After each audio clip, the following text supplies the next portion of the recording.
नमस्कार, एवी star news देख रहे हैं आप। मैं हूं आपके साथ सोहन सिंह। खबरों की शुरुआत करेंगे। सबसे पहले बात करेंगे किसान आंदोलन की। किसानों का प्रदर्शन लगातार जारी है। कृषि कानूनों पर सरकार के साथ पहले दौर की बातचीत बेनतीजा होने के बाद किसानों ने अपने आंदोलन को और तेज करने का फैसला किया है। दिल्ली की सीमा के पर डटे कि सैकड़ों की संख्या में किसान नोएडा दिल्ली के चिल्ला बॉर्डर पर धरना दे रहे हैं। ऐसे में नोएडा से दिल्ली और दिल्ली से नोएडा जाने वाले लोगों के लिए मुश्किल बढ़ गई है। दिल्ली पुलिस ने टेकरी, झाड़ोदा और चिल्ला बॉर्डर को यातायात के लिए बंद कर दिया है।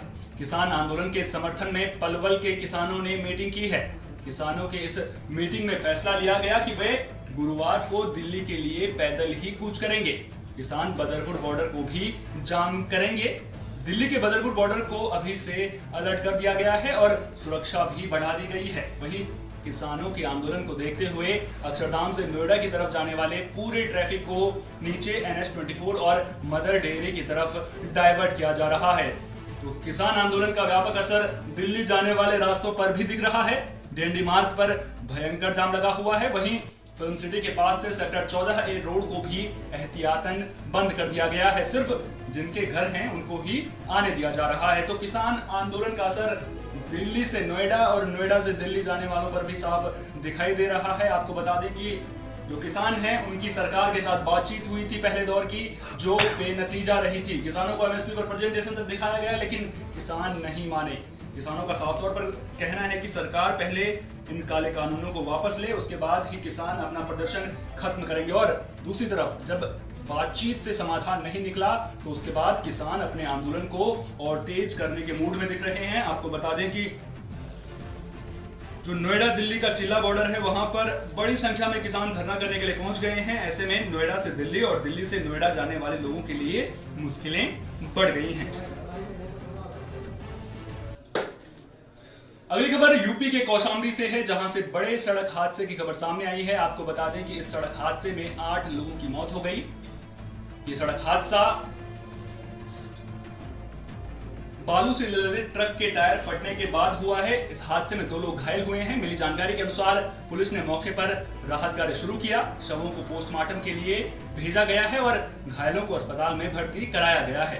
घटना बुधवार तड़के कौशाम्बी के कड़ाधाम कोतवाली इलाके में देवीगंज चौराहे पर हुआ। बताया जा रहा है कि बालू से लदा एक ट्रक सड़क किनारे खड़ी स्कॉर्पियो के ऊपर अनियंत्रित होकर पलट गया।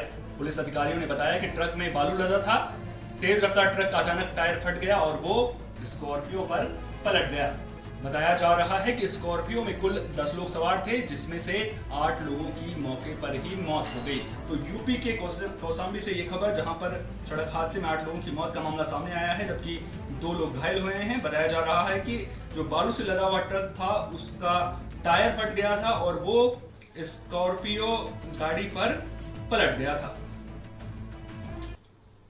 चीन ने मंगलवार को कहा कि भारत की मेजबानी में हुई SCO के सदस्य देशों के प्रमुख की वर्चुअल बैठक का दुनिया में सकारात्मक संदेश गया है। इस बैठक में शामिल हुए नेता कई जरूरी मुद्दों पर आम सहमति तक पहुंचे, जो कि दुनिया के लिए एक अच्छा संदेश है। चीन की ओर से इस बैठक में ली केकियांग सोमवार को वर्चुअल बैठक में शामिल हुए थे। उपराष्ट्रपति वेंकैया नायडू ने बैठक को संबोधित किया था। चीनी विदेश मंत्रालय के प्रवक्ता हुआ चुनियंग ने कहा, बैठक में हाल ही में हुए SCO सम्मेलन में बनी सहमतियों को लागू करने पर चर्चा हुई। इसके अलावा कोविड-19 से लड़ाई को आगे बढ़ाने, व्यापार, निवेश और सांस्कृतिक क्षेत्रों के मुद्दों पर बात हुई है। इनमें कई मुद्दों पर नेताओं के बीच सहमति बनी है। चुनियंग ने कहा कि ये सकारात्मक संकेत हैं। बीते महीने की शुरुआत में प्रधानमंत्री नरेंद्र मोदी और चीनी राष्ट्रपति शी जिनपिंग के रूस में हुए SCO के वर्चुअल सम्मेलन में हिस्सा लिया था। तो SCO की बैठक से सकारात्मक संदेश गया है। भारत की मेजबानी में यह वर्चुअल बैठक हुई थी। जम्मू कश्मीर के कुलगाम के कैमोह में सेना के जनरल ऑफिसर कमांडिंग रेशम वाली ने दरगाह पर जाकर माथा टेका। इतना ही नहीं, मेजर जनरल ने दरगाह के लिए गर्म कंबल भी दिए और आगे भी सहयोग करने के लिए भरोसा दिलाया। ऐसे समय में जनता भारी भीड़ देखने को मिली, जहां मेजर जनरल ने फिर भटके हुए आतंकवादियों को सुधरने का मौका दिया और कहा कि आप खुद ही आत्मसमर्पण कर लें, नहीं तो सुरक्षा बल अपना काम करेंगे। तो कुलगाम में एक अच्छी पहल सेना की देखने को मिली है, जहां पर जनरल ऑफिसर कमांडिंग रेशम वाली ने दरगाह पर जाकर माथा टेका। इतना ही नहीं, मेजर जनरल ने दरगाह के लिए गर्म कंबल भी दिए और आगे भी सहयोग करने का भरोसा दिलाया है। तो एक तरफ लगातार जो भारतीय सेना है वो जम्मू कश्मीर के इलाकों में जो लोग हैं वहां पर उनकी दिक्कतों को समझ रही है, जो वहां पर परेशानियां हैं उनके परेशानियों को साथ साझा कर रही है, लेकिन साथ ही साथ ये मैसेज देने की भी कोशिश की गई है कि जो वहां पर भटके हुए युवा हैं, जिन लोगों ने आतंकवाद का रास्ता अपना लिया है, वो लोग आतंकवाद का रास्ता छोड़ दें और मुख्यधारा में लौट आएं, ताकि जो वहां पर हालात हैं वो आसान बन सके, जो लोग वहां पर अमन चैन चाहते हैं उनकी मुराद पूरी हो सके। एक मेरा सिलसिला बना हुआ है यहाँ आने का, जो कि अल्लाह ने चाहा तो हमेशा बना रहेगा। पिछले तकरीबन साल से आप देख रहे होंगे कि यहाँ पर हर तरह के कामों में फौज आपके साथ बढ़ चढ़ कर हिस्सा ले रही है, और मैं यही चाहता हूँ कि ये सिलसिला आगे भी जारी रहे। जो भी हमारे पास अपनी छोटी मोटी चीजें हैं हर लेवल के ऊपर, वो सब हम सब के लिए हैं। हमारी सबकी सोसाइटी एक है, तो जितना भी हम एक दूसरे की मदद कर सकेंगे इन रिश्तों को और भी मजबूत करने के लिए, उतना हमारी तरफ से हमेशा रहेगा आप लोगों के साथ। हमारे भाई किसी वजह से भी इस पाक रास्ते से निकलकर शायद किसी गलत बहकावे में आकर किसी और गलत रास्ते पर गए हैं, उनसे मेरी गुजारिश भी है और मैं चाहूंगा भी कि वो वापस दोबारा अपनी मेन सोसाइटी में आए और पूरे देश के साथ शरीक होकर पीस और तरक्की की तरफ बढ़े, और उसी के अंदर हमारा फ्यूचर स्टोर है।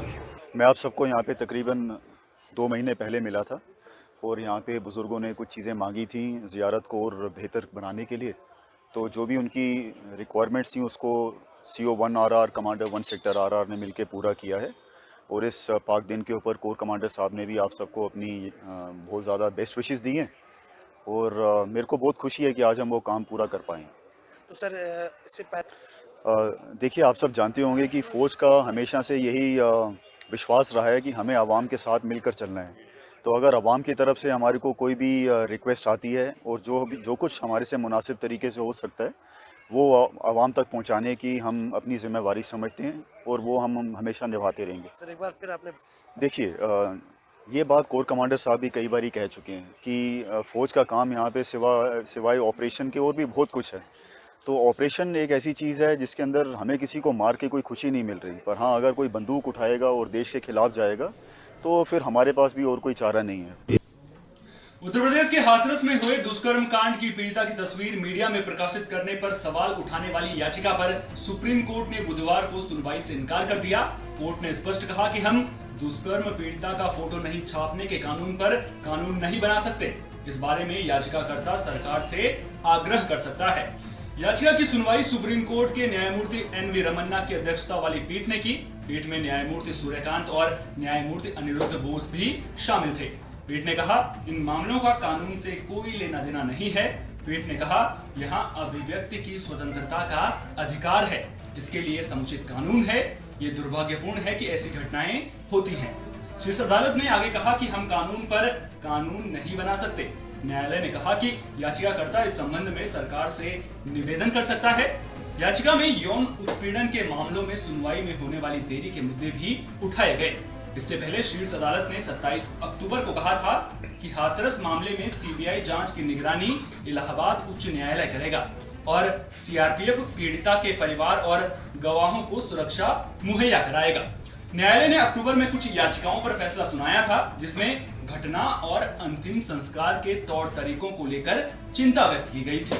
बता दें कि उत्तर प्रदेश के हाथरस में 14 सितंबर को 19 वर्षीय एक दलित लड़की से 4 लोगों ने कथित तौर पर सामूहिक बलात्कार किया था। दिल्ली के सफदरजंग अस्पताल में उपचार के दौरान 29 सितंबर को पीड़िता की मौत हो गई थी। प्रशासन ने लड़की के अभिभावकों की सहमति के बिना ही रात में उसका अंतिम संस्कार कर दिया था, जिसकी काफी आलोचना भी हुई थी। तो हाथरस केस पर सुप्रीम कोर्ट में सुनवाई हुई। सुप्रीम कोर्ट ने साफ तौर पर कहा है कि हम कानून पर कानून नहीं बना सकते हैं। उत्तर प्रदेश में जल निगम भर्ती घोटाले में स्पेशल टास्क फोर्स यानी एसआईटी ने कोर्ट में दाखिल अर्जी की। गैर जमानती वारंट को लेकर अर्जी दाखिल की गई है। एसआईटी जांच में पूर्व मंत्री आजम खान समेत 14 लोग दोषी पाए गए हैं। एसआईटी सभी के खिलाफ कोर्ट में आरोप पत्र दाखिल करेगी। इसके साथ ही दोषियों से पूछताछ की जा सकती है। आपको बता दें कि एसआईटी ने जल निगम भर्ती घोटाला मामले में आजम खान पर 25 अप्रैल 2018 को केस दर्ज किया था। मुकदमे में आजम खान के साथ तत्कालीन नगर विकास सचिव एसपी सिंह, पूर्व एमडी पीके आसुदानी, तत्कालीन चीफ इंजीनियर अनिल खरे नामजद थे। उत्तर प्रदेश में समाजवादी पार्टी के शासन के दौरान जल निगम में जेई के 853 और क्लर्क के 335 पदों के साथ असिस्टेंट इंजीनियर के 117 पदों पर भर्तियां हुई थी। जांच के बाद एसआईटी ने आजम खान को दोषी पाया है। इसके बाद अब जल्द ही एसआईटी कोर्ट में चार्जशीट दाखिल करेगी।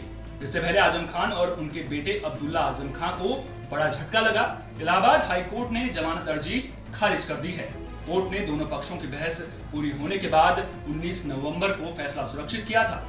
फिलहाल आजम खान, पत्नी ताजीन फातिमा और बेटे अब्दुल्ला आजम सीतापुर जेल में बंद हैं। तो जल निगम भर्ती घोटाले में एसआईटी ने अर्जी दाखिल की है। आपको बता दें कि इस पूरे मामले में सपा सांसद आजम खान समेत 14 लोग आरोपी हैं। पंजाब नेशनल बैंक से 13,500 करोड़ रुपए के घोटाले में भगौड़ा घोषित हीरा व्यापारी नीरव मोदी पर शिकंजा कसता जा रहा है। नीरव के भारत प्रत्यर्पण पर निर्णायक फैसला अगले साल जनवरी में हो जाएगा। लंदन के वेस्टमिंस्टर मजिस्ट्रेट कोर्ट में प्रत्यर्पण को लेकर मंगलवार को हुई सुनवाई में चीफ मजिस्ट्रेट एम्मा अर्बथनॉट ने नीरव की रिमांड 29 दिसंबर तक बढ़ा दी। कोरोना प्रोटोकॉल के मद्देनजर नीरव इस बार भी वेंट्सवर्थ जेल से वीडियो लिंक के जरिए पेश हुआ। वेस्टमिंस्टर मजिस्ट्रेट कोर्ट ने 29 दिसंबर तक बढ़ाई रिमांड। अंतिम सुनवाई 7-8 जनवरी को होगी। चीफ मजिस्ट्रेट एम अर्बथनॉट ने सुनवाई के दौरान नीरव मोदी को बताया कि अब बस एक और छोटी सी सुनवाई होगी और उसके बाद कोर्ट अपना फैसला सुनाएगी। सुनवाई के दौरान बढ़ी हुई दाढ़ी और मरून स्वेटर में पेश हुए नीरव मोदी ने सिर्फ अपना नाम और जन्मतिथि बोली। बाकी समय वो चुपचाप रहा। कोर्ट ने अब इस मामले को लेकर जो निर्णायक सुनवाई है वो अगले साल 7 और 8 जनवरी को करेगा। जिला जज गुजी उस दिन दोनों पक्षों की अंतिम दलील सुनेंगे। इसके बाद वो 1 या 2 हफ्तों में अपना फैसला सुना सकते हैं। 3 नवंबर को पिछली सुनवाई में जज गुजी ने सीबीआई और ईडी के कुछ गवाहों के बयानों की स्वीकार्यता के खिलाफ दलीलें सुनी थी। भारत सरकार की ओर से पैरवी कर रही क्राउन अभियोजन सेवा ने जोर दिया था कि भारतीय दंड संहिता की धारा 161 के तहत पेश किए गए साक्ष्य, गवाहों के बयान ब्रिटिश कोर्ट को ये मानने के लिए पर्याप्त हैं कि नीरव मोदी भारतीय न्यायपालिका के प्रति जवाबदेह है और उसके खिलाफ भारत में मुकदमा चलाना चाहिए। सीबीएस ने दलील दी कि इसके लिए नीरव का भारत प्रत्यर्पण जरूरी है। तो भगोड़ा हीरा व्यापारी नीरव मोदी पर शिकंजा जो है वो कसता जा रहा है। आपको बता दें कि कोर्ट में नीरव मोदी के प्रत्यर्पण को लेकर सुनवाई हुई है। दुनिया भर में कोरोना वायरस का सितम देखने को मिल रहा है। भारत में दैनिक मामलों में उतार चढ़ाव जारी है। मंगलवार को वायरस के दैनिक मामलों में गिरावट देखी गई, लेकिन एक बार फिर इसमें इजाफा देखा गया है। मंगलवार को 31,118 मामले सामने आए। वहीं पिछले 24 घंटे में 36,604 नए मामले सामने आए हैं। इस दौरान 501 मरीजों की वायरस के चलते मौत हुई। भारत में कोरोना संक्रमितों की संख्या 95 लाख के करीब पहुंच गई है। वहीं दुनिया भर में कोरोना संक्रमितों की कुल संख्या 6,41,94,674 हो गई है। वायरस के कारण अब तक 14,86,829 लोगों की मौत हुई है। वहीं संक्रमण मुक्त होने वाले मरीजों की संख्या 4,44,41,249 है। केंद्रीय स्वास्थ्य मंत्रालय ने बताया है कि भारत में पिछले 24 घंटे में कोरोना वायरस के 36,604 नए मामले रिपोर्ट किए गए हैं। तो कोरोना का सितम लगातार बढ़ता जा रहा है। आपको बता दें कि लगातार उतार चढ़ाव का सिलसिला जारी है और आज कल के मुकाबले जो मामले आए हैं उनमें इजाफा देखने को मिला है। यूनाइटेड किंगडम ने फाइजर और बायोएनटेक की कोरोना वैक्सीन को मंजूरी दे दी है। अमेरिका और यूरोपीय संघ के फैसले से पहले फाइजर और बायोएनटेक की कोरोना वैक्सीन को मंजूरी देने वाला यूनाइटेड किंगडम पहला पश्चिमी देश बन गया है। ये वैक्सीन अगले हफ्ते से ब्रिटेन में उपलब्ध होगा। ब्रिटेन की कोरोना वैक्सीन को मंजूरी के बाद विश्व स्वास्थ्य संगठन के महानिदेशक टेड्रोस एडनोम ने कहा कि यूनाइटेड किंगडम आपातकालीन उपयोग के लिए फाइजर बायोएनटेक वैक्सीन को अधिकृत करने वाला पहला देश है और अगले सप्ताह से टीकाकरण शुरू होने की उम्मीद है। बता दें कि कुछ दिन पहले ही फाइजर कंपनी ने ऐलान किया था कि वो लैब में कोविड-19 यानी कोरोना की ऐसी वैक्सीन बनाने में सफल हुई है जो कि वायरस के सामने 96% असरदार है। कल ही जर्मनी की बायोफार्मास्यूटिकल कंपनी बायोएनटेक और उसकी अमेरिकी साझेदार फाइजर ने यूरोपीय संघ के सामने वैक्सीन रजिस्ट्रेशन के लिए औपचारिक आवेदन दिया था। ब्रिटेन की medicine and health care products regulatory agency यानी कि MHRA से फाइजर और बायोएनटेक कोरोना वायरस की वैक्सीन का आकलन करने की मंजूरी दे दी है। ये एजेंसी ये भी निर्धारित करने की प्रक्रिया में है कि क्या ऑक्सफोर्ड यूनिवर्सिटी और एस्ट्राजेनेका की वैक्सीन कठोर सुरक्षा मानकों को पूरा करती है या फिर नहीं करती है। बीजेपी सांसद और अभिनेता सनी देओल कोरोना पॉजिटिव निकले हैं। सनी करीब 1 माह से हिमाचल के मनाली में रह रहे हैं। उन्हें हल्का बुखार और गले में खराश महसूस हुई है। इस पर उन्होंने अपना टेस्ट कराया था। बताया जा रहा है कि मंगलवार को उनकी सैंपल रिपोर्ट पॉजिटिव पाई गई है। मुख्य चिकित्सा अधिकारी मंडी डॉक्टर देवेंद्र शर्मा ने इसकी पुष्टि की है। बता दें कि सनी देओल को मनाली से काफी जुड़ाव है और सर्दियों में वो अक्सर मनाली में ही रहते हैं। इस साल भी मुंबई में कोरोना के कहर के बीच वो मनाली पहुंचे हैं। आपको बता दें कि मंगलवार को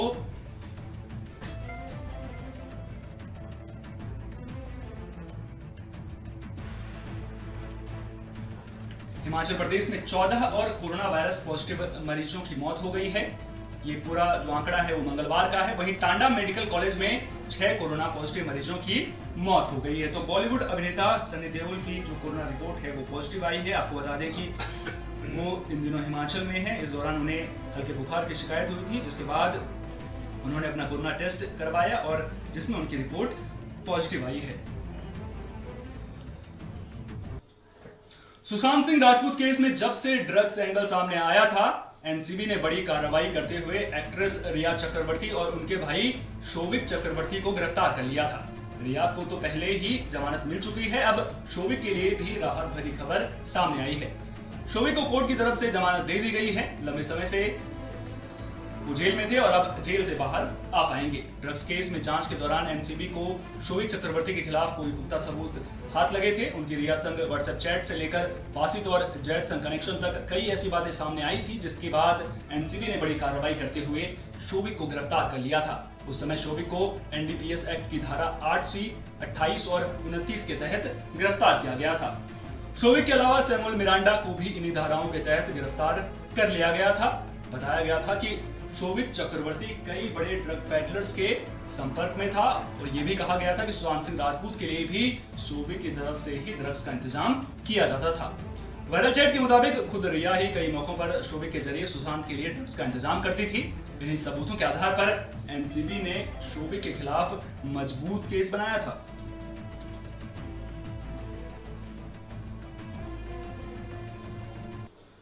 जम्मू कश्मीर के सोपोर में 3 दशकों में ऐसा पहली बार हुआ है जब भारतीय जनता पार्टी की पहली तांगा रैली हुई है।